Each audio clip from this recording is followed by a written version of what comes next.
lanjut pada pemberdayaan. Sebenarnya konsepnya pemberdayaan itu kan saya sudah bilang dari awal, dari untuk kepada masyarakat.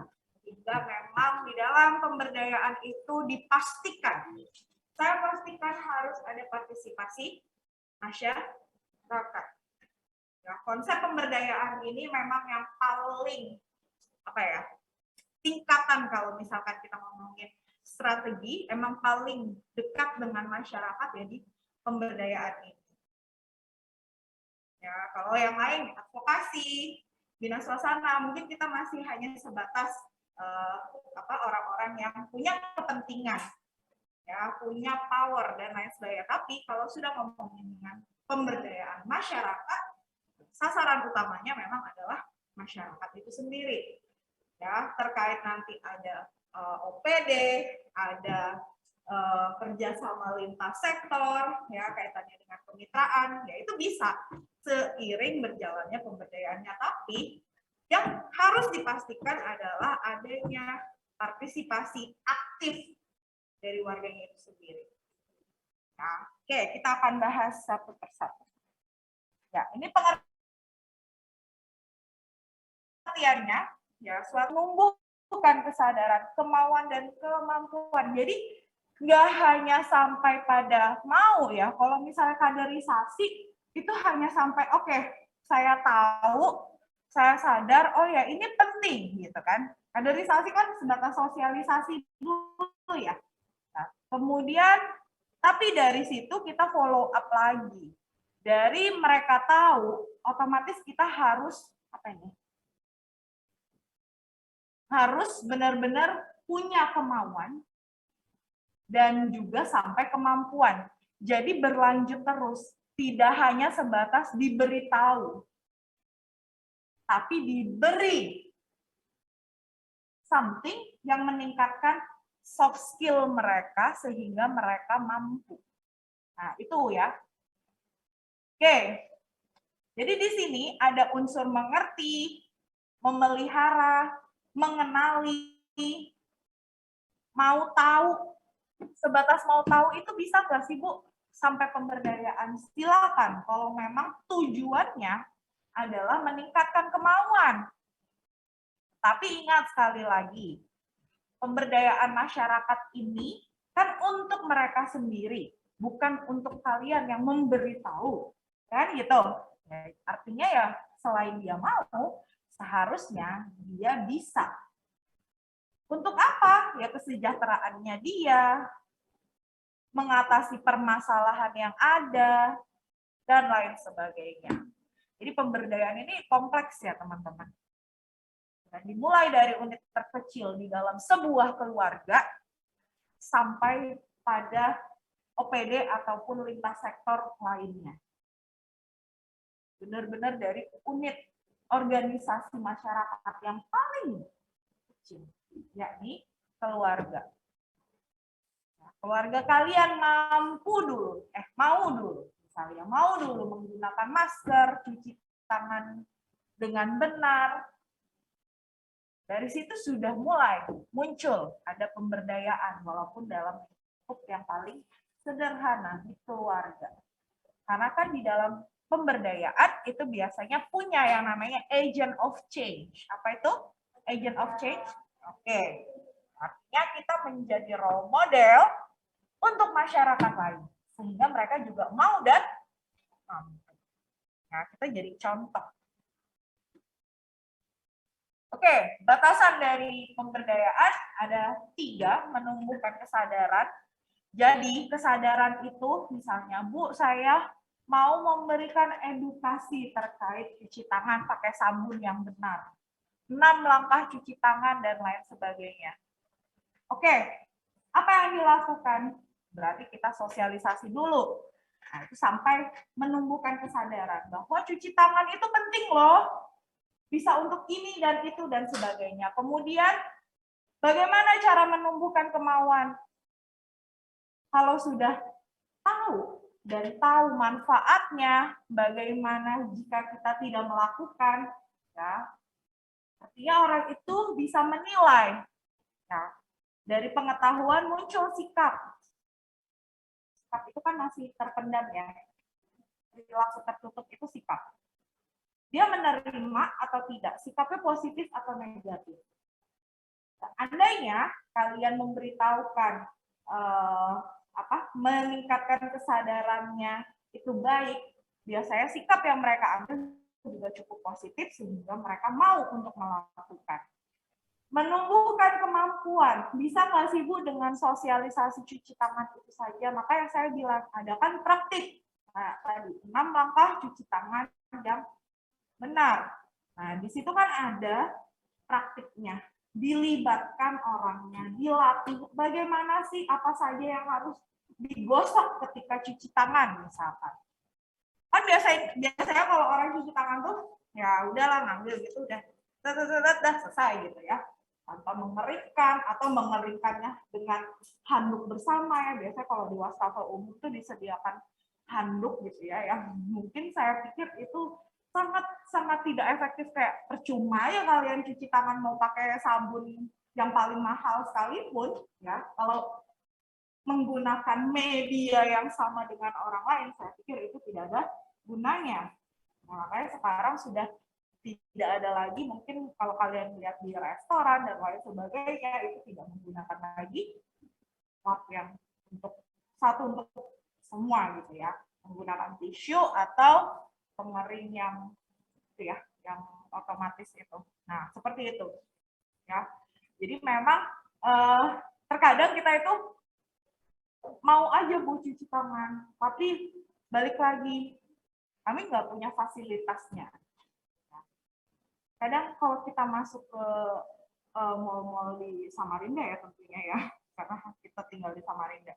Beberapa kali saya masuk, saya tuh saya emang nggak suka gitu kan kalau misalnya baru turun dari kendaraan atau baru mau masuk ke sebuah tempat gitu nggak cuci tangan gitu ya. Tapi mereka itu kayak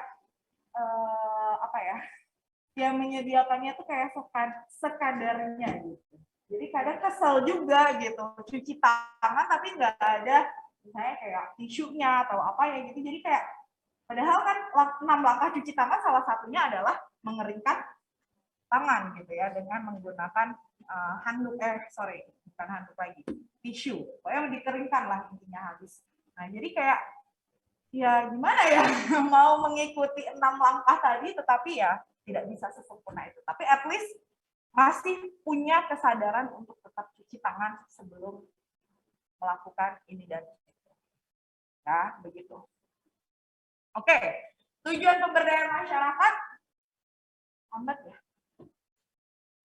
Yang pertama, menumbuh kembangkan kesadaran. Ya tadi ya, kesadaran di dalamnya ada pengetahuan, pemahaman. Yang saya bilang, dia sadar bahwa cuci tangan itu baik, penting, dan lain sebagainya. Kemudian memunculkan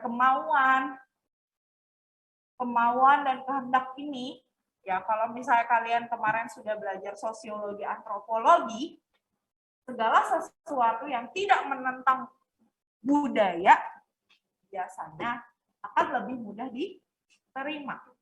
Kan gitu.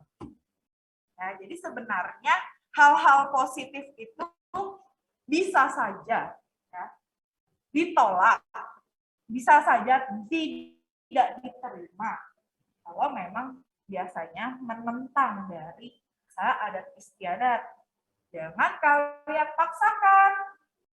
Ya, kalau sudah dipaksakan, itu hanya kemauan dari kalian, tidak ada menumbuhkan kemauan dari sasaran masyarakat kita. Gitu ya.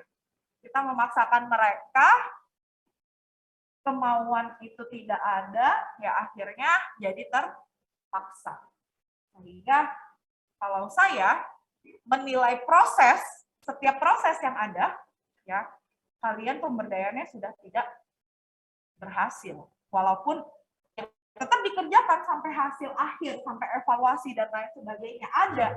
Hitam di atas putih ada. Tetapi ketika saya kulik lagi prosesnya, ternyata misalnya ada sesuatu yang tidak sesuai dengan adat istiadat atau budaya mereka, tapi tetap itu berjalan. Nah, ini kan tanda tanya nih. Kok bisa? Kok bisa sih? Ini nggak sesuai misalnya dengan budaya yang ada di sana. Tapi kalian tetap bisa melakukan. Antara dua, bila suasana yang kalian lakukan itu sangat baik, sosialisasi kalian sangat baik, atau kalian terabas laju aja. Nah, itu beda. Paham? Terabas. Pokoknya apapun itu udah deh, lakuin aja. Terserah mereka mau atau enggak. Yang penting ada program saya harus jalankan. Nah, itu yang sering terjadi, teman-teman, ya. Padahal tujuan dari pemberdayaan itu kan menumbuhkan keinginan dari orang yang mau kita kembangkan. Tapi kondisi di masyarakat kita, ya tentunya yang sudah menurut saya udah punya kesibukan masing-masing, cenderung cuek atau acuh tidak acuh gitu ya. Jadi mereka itu nggak peduli gitu dengan kegiatan-kegiatan kemasyarakatan yang saat ini sedang dijalankan. Nah, itu yang agak menyulitkan kita. Nah, itu tantangan sih sebenarnya. Pemberdayaan itu memang sih kelihatannya lebih mudah ya ketimbang dengan kemitraan, ketimbang dengan vokasi dan lain sebagainya gitu ya. Tapi jangan salah gitu. Setiap strategi yang ada itu ada plus dan minusnya. Pasti. Saya yakin. Dan nanti kalian akan rasakan bagaimana sih bekerja dengan masyarakat itu. Ya. Oke. Kemudian yang terakhir memunculkan kemauan dan kesanggupan. Jadi ada sanggup enggak? Oke, sanggup. Bagaimana saya bisa sanggup kalau saya tidak dilatih untuk bisa? Nah, gitu kan? Jadi intinya pemberdayaan itu berkelanjutan. Selain kalian memberikan pengetahuan, yang Bu Yo dilatih untuk bisa juga. Kalau awal-awal pandemi kemarin, pemberdayaan masyarakatnya cukup lumayan jalan ya, kakak-kakak tingkatnya itu. Mereka melatih ibu-ibu rumah tangga untuk membuat masker kain.